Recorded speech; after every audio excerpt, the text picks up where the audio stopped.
A house divided against itself cannot stand. I believe this government cannot endure permanently half slave and half free. I do not expect the Union to be dissolved. I do not expect the house to fall, but I do expect it will cease to be divided. Abraham Lincoln, 1858.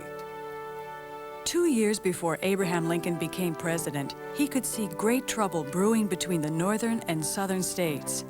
They had been arguing for a whole generation, in Congress, in newspapers, in books, and face-to-face. By the time Lincoln became president in 1861, the House was falling, the Union was crumbling. Slavery, illegal in the North and depended upon in the South, was a major factor in their arguments. But there was more. The two regions were very different. They had different cultures and economies, different ideas of how a society should be run and what the Constitution meant, different goals for the country.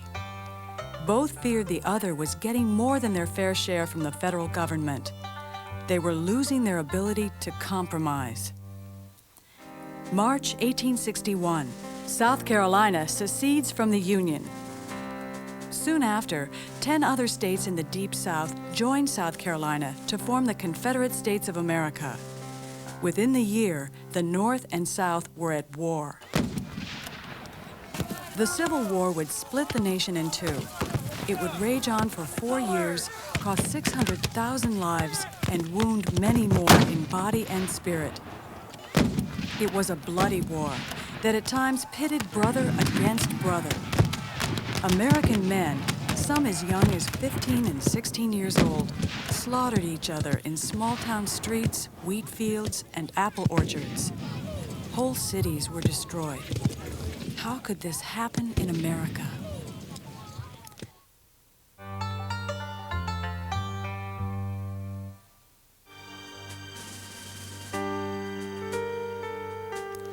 The North and South had always had their disagreements, but they had been able to put them aside to form a union, the United States of America. So what changed? Why did Southern states decide to split from the North? What brought on the unimaginable horrors that nearly split America forever? In the early 1800s, America was growing in leaps and bounds. In the North, internal improvements and trade were the order of the day. Investors poured millions of dollars into transportation systems that would connect one region to the next for the benefits of trade. Completion of the Erie Canal made its investors wealthy men as food and produce poured into New York from the west and manufactured goods floated to the interior. A building boom in canals quickly followed. When Peter Cooper's Tom Thumb puffed out of Baltimore in 1830, few thought much of it. But by 1860, 9,000 miles of railroads linked the nation together. Europe, too, grew closer as the shift from sail to steam engine cut the travel time to Liverpool from New York from 49 to only 14 days. Most people still worked on farms, but the North was rapidly industrializing. Using new machines and interchangeable parts, Northern factories poured out sewing machines, farm machinery, clothing, and other goods. Americans were so good at it that the British called the making of things by machine, rather than hand, the American system of manufacturing. Industry created jobs. Immigrants from Ireland and Germany and teenagers from American farms poured into northern cities like Lowell, Massachusetts and Philadelphia, Pennsylvania to work as wage earners in factories. Stores sprung up, shelves brimming with goods to sell to workers. Banks sprung up to finance business and trade. A booming market economy was transforming the North.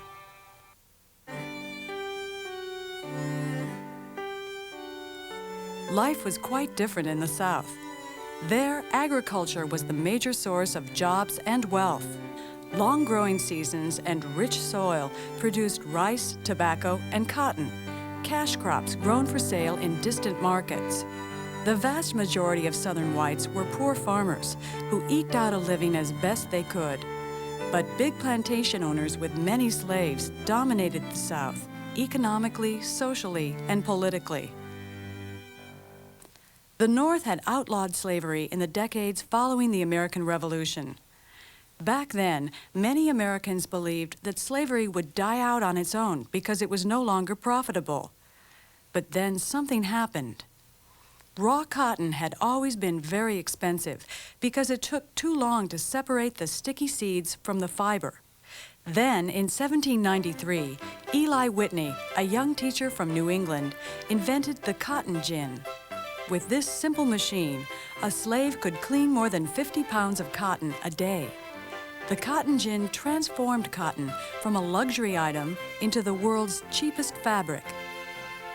Booming textile factories in the northern states and England paid good money for all they could get, and the South was the world's major supplier. There was a bigger demand for cotton, and in order to get that cotton, the South needed a lot of land. To work the land, they needed a large labor force, and the largest, cheapest labor force available was the enslaved African. Doubling in value every 10 years, cotton production soon dominated the Southern economy. The Cotton Belt spread west across the South. Close to 1 million slaves were marched in chains to the southern frontier, where they cleared land and grew cotton to make their masters rich.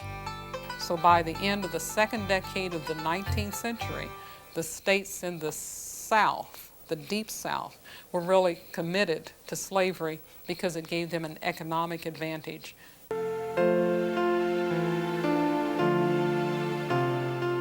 The louder she screamed, the harder he whipped. And where the blood ran the fastest, there he whipped the longest. Southern wealth rested on the backs of slaves. Even though some slave owners treated their slaves well, Southern slavery was brutal, degrading, and deadly. Dressed only in coarse linen clothing, children received only 2 shirts a year. When these failed them, they went naked, winter or summer. It was not uncommon for slaves to work from dawn to dusk, then do their own washing, mending, and cooking before falling to sleep. They slept on cold, damp, bare floors, often with only a coarse blanket, even in the cold of winter.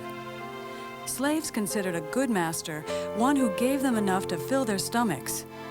Many had barely enough to eat. Believing that slaves couldn't be governed except with the whip, masters and overseers beat men and women, young and old, even pregnant women, for any reason or for none.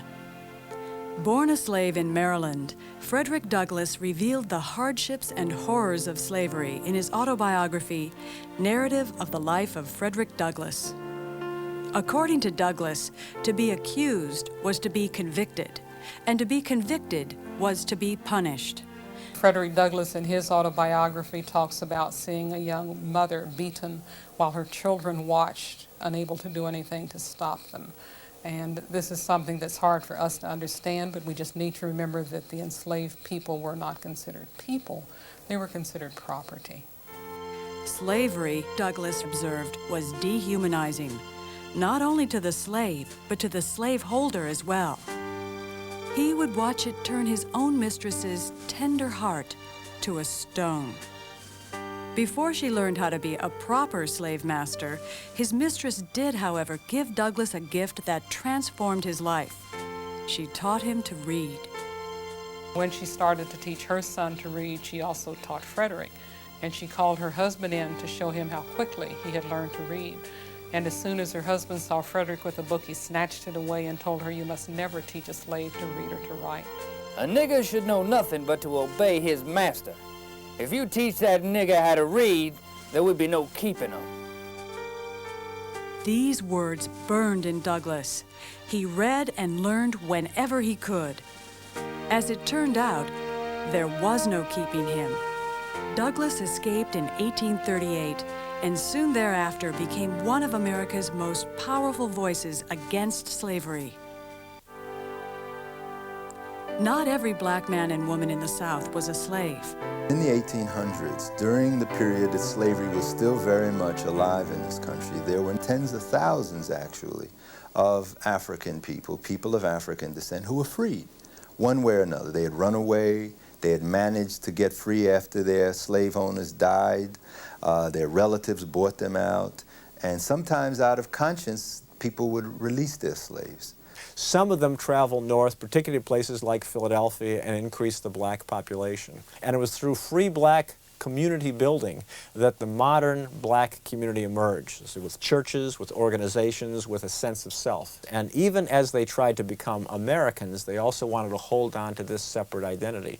So it was a free black population that was increasingly conscious of its place in America and its need to define its place in America. They held a variety of occupations. They were draymen, they were bricklayers, they were carpenters, and in fact, in Charleston, most of the building trades were dominated by free blacks. But such cases were rare indeed. The vast majority of African Americans lived and died as slaves.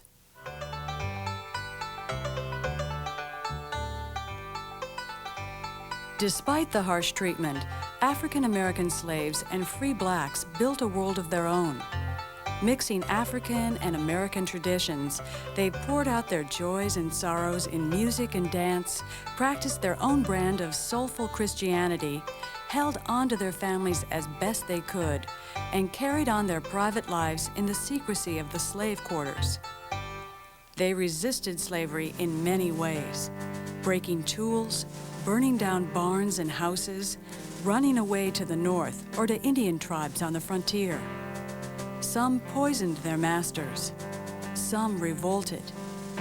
In 1811, slaves marched on New Orleans and were defeated in a pitched battle. Their decapitated heads were hung on poles as a warning to others. The greatest of all the uprisings took place in Southampton County, Virginia, and was led by a slave preacher named Nat Turner. As I was praying one day at my plow, the Spirit spoke to me, saying, "Seek ye the kingdom of heaven, and all things shall be added unto you." I was greatly astonished, and for 2 years prayed continually.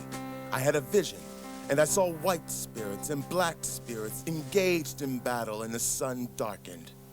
And he led a group of about 6 men heading from his owner's farm to an area called Jerusalem.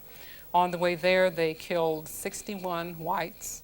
The federal and state troops were called out against them, but they were able to elude them for about 6 weeks. Then they were captured, and he and 16 others were executed. News of Turner's revolt spread terror throughout the South. Imagine what would happen if other slaves, now 1/3 of the Southern population, followed Turner's lead. People lie down to sleep with fear. They hardly venture out on nights. A lady told me that for weeks after the tragedy, she had quivered at every blast of wind and every blow of the shutter.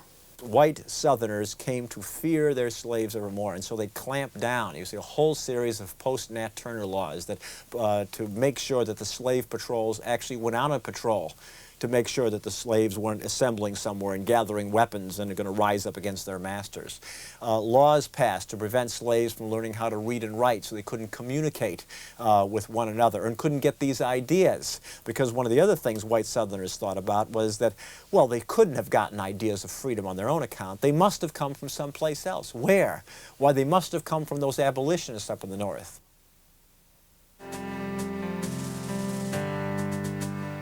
The Americans say that we are ungrateful, but I ask them, for heaven's sake, what should we be grateful to them for? For murdering our fathers and mothers? Or do they wish us to return thanks to them for chaining and handcuffing us, branding us, cramming fire down our throats, or for keeping us in slavery and beating us nearly or quite to death to make us work in ignorance and miseries, to support them and their families? The publication of former slave David Walker's Appeal in 1829 hit the South like a thunderbolt. Calling for violent rebellion by slaves, it was the most vigorous denunciation of slavery ever published in the U.S. In fact, the slaveholders in the South called upon the governor of Massachusetts to arrest David Walker, and they issued a $10,000 reward ransom for his head. No compromise with slavery. No union with slaveholders, cried William Lloyd Garrison, who, after reading Walker's Appeal and seeing slavery in practice on a visit to Baltimore, started the New England Anti-Slavery Society in 1831. Calling for an immediate end to the institution of slavery, his weekly newspaper, The Liberator, quickly became the most important abolitionist publication in the country. Garrison pulled no punches in his denunciation of slaveholders. We would sooner trust the honor of the country in the hands of the inmates of our penitentiaries and prisons than in their hands. They are the meanest of thieves and the worst of robbers. We do not acknowledge them to be within the pale of Christianity or republicanism or humanity. Such strong talk alarmed not just Southerners, but Northerners as well, especially after Nat Turner's rebellion. Most Americans thought of abolitionists as dangerous troublemakers. Angry crowds nearly lynched Garrison in Boston, burned down the new Abolitionist Hall in Philadelphia, and murdered Elijah P. Lovejoy in Alton, Illinois. Many others would also lose their lives in the fight against slavery. Despite violence and opposition, the abolitionist movement quickly grew in the North among ordinary citizens, farmers, merchants, craftsmen. Free blacks in the North also played a key role in the abolitionist movement. They organized themselves into local anti-slavery societies and worked hand in hand with whites for the Underground Railroad. The Underground Railroad, of course, was not underground, and it was not a railroad. It was a hidden method of slaves to escape from the South to freedom either in the North or all the way to Canada. Escaped slaves also played major roles. Frederick Douglass, William Box Brown, and Sojourner Truth wrote autobiographies and gave lectures on the horrors of slavery. Then, of course, you had Harriet Tubman, who became a conductor in the Underground Railroad, who returned to the South at least 15 times and freed some 300 African Americans from slavery. American women also gave strength to the movement, organizing meetings, circulating petitions, hiding runaway slaves, and lecturing. Angelina and Sarah Grimke, daughters of a prominent South Carolina slaveholder, were pioneers in the anti-slavery and women's movement. Collectively, the abolitionists painted a hideous picture of slaveholders as corrupt aristocrats and flagrant sinners, beating old men, misusing slave women, drinking, and dueling. The South banned the anti-slavery pamphlets and books, claiming they would induce slaves to slit their masters' throats.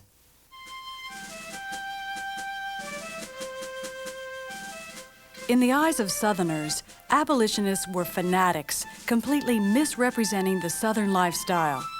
Tempers easily reached the breaking point. Now, what would happen if no cotton was furnished for 3 years? I will not stop to depict what everyone can imagine, but this is certain. England would topple headlong and carry the whole civilized world with her. No! You dare not make war on cotton. No power on earth dares to make war upon it. Cotton is king. Senator James H. Hammond, South Carolina, 1855. Southerners defended slavery. They had to. They were so heavily invested in it that they had to provide what they thought was a reasonable argument.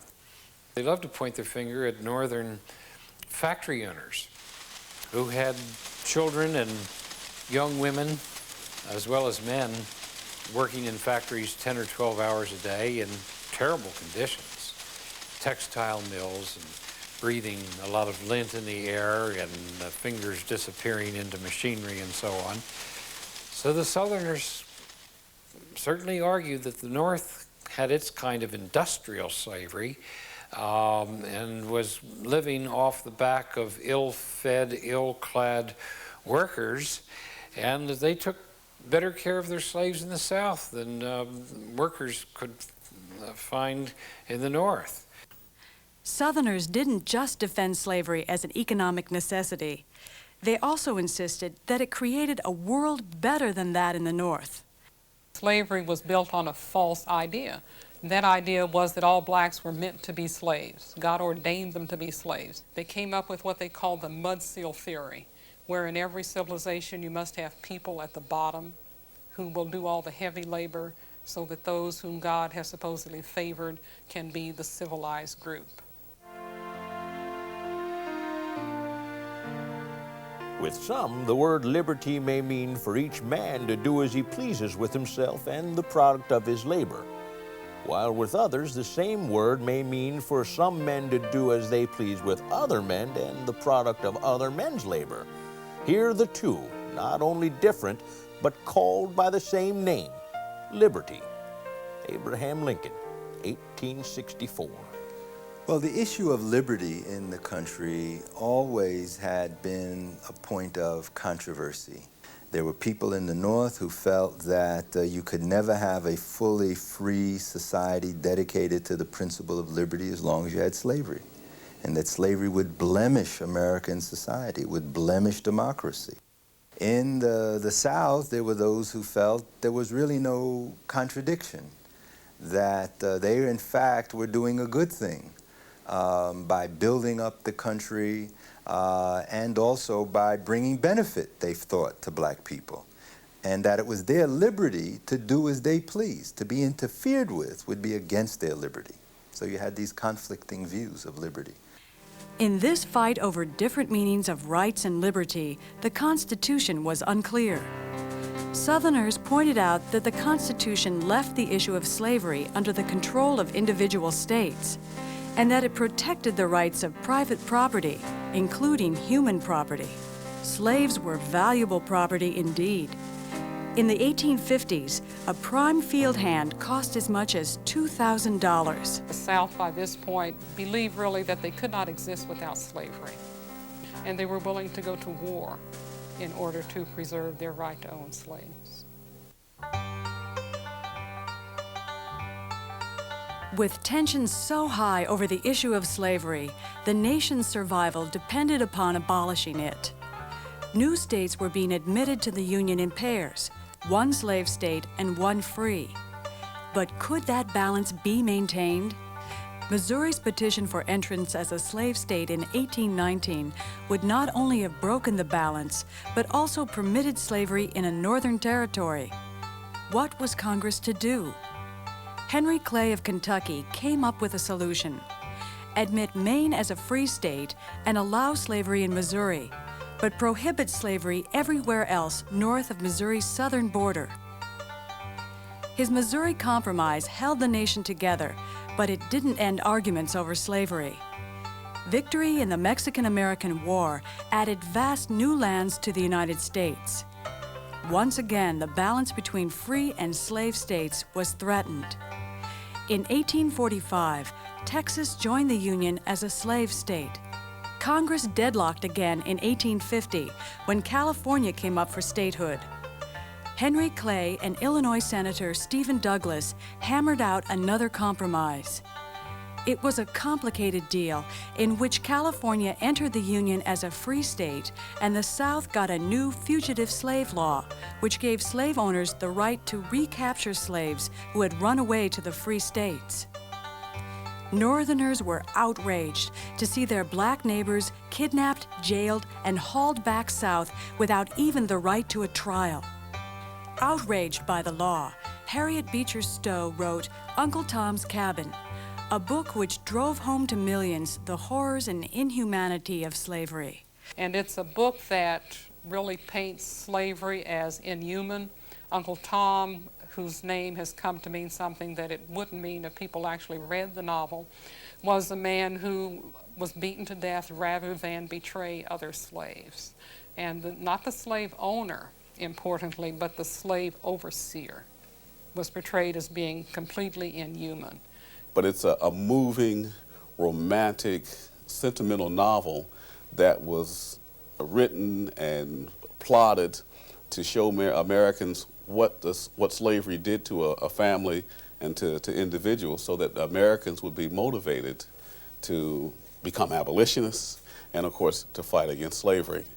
And when Abraham Lincoln met Harriet Beecher Stowe, he said to her, "This is the little woman who started the Great War," because indeed it was a tract or a piece at that time that made Americans take sides on the issue of slavery. Kansas and Nebraska were the next territories up for statehood. Would they be slave or free? Senator Douglas came up with the answer. If the people of Kansas want a slave-holding state, let them have it. And if they want a free state, they have a right to it. And it's not for the people of Illinois or Missouri or New York or Kentucky to complain, whatever the decision of the people of Kansas may be.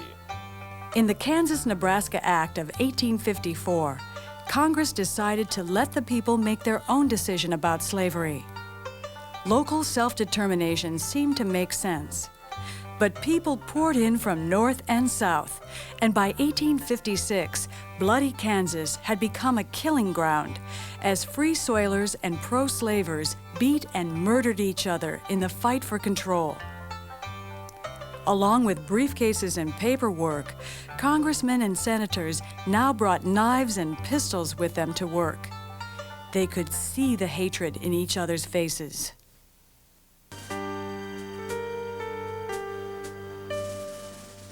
While politicians passed complicated laws to keep the Union together, real people were being hurt by them. The issue of slave versus free state came to a head in 1857 when the Supreme Court ruled against Missouri slave Dred Scott in his petition for freedom. Back in the 1830s, Scott's master had taken him to live in Illinois and the Wisconsin Territory. Dred Scott sued his master in Missouri, basically saying that when his master had taken him to free territory in Illinois and in what is now Minnesota, he had become free because according to the Missouri Compromise of 1820, slavery could not exist in free territories. His owners argued that property was property, which they could take wherever they wanted, free state or not. Well, Dred Scott, of course, lost the case in 1857 when the Supreme Court decided to say that Dred Scott was not a citizen of the United States, that blacks had no rights that a white man was bound to respect, and they essentially said that the Congress could not regulate slavery in the United States.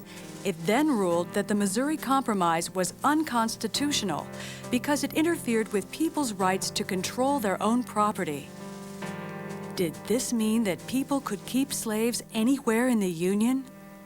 The court didn't say. With this fateful ruling, the arguments that had held the nation together went out the window. In the North, voters outraged at the threat of slavery spreading to their own states flocked to a new political party organized in 1854 to keep slavery out of the territories. Under the motto of free soil, free labor, free men, the Republican Party cemented its hold on the North, while the South cemented its control of the Democratic Party. Illinois, 1858. The Senate race between Democratic Party leader Stephen Douglas and an obscure one-time congressman by the name of Abraham Lincoln rivets national attention as Lincoln and Douglas debate the fate of the Union. A house divided against itself cannot stand. I believe this government cannot endure permanently half slave and half free. I do not expect the Union to be dissolved. I do not expect the house to fall. But I do expect it will cease to be divided. Lincoln is persuasive, but the voters go for Douglas, who beats Lincoln in a close election. October 16th, 1859. John Brown and 20 heavily armed black and white followers seized the federal arsenal in Harper's Ferry, hoping to start a slave rebellion that would spread through the South. And the purpose was simply to arm the slaves so that they could fight for their own freedom. And that particular action showed the South that abolitionists were willing to do more than just talk in order to bring about an end to slavery. And it really frightened them. Convicted and condemned to hang for the attack, Brown remains defiant to the last. I, John Brown, am now quite certain that the crimes of this guilty land will never be purged away.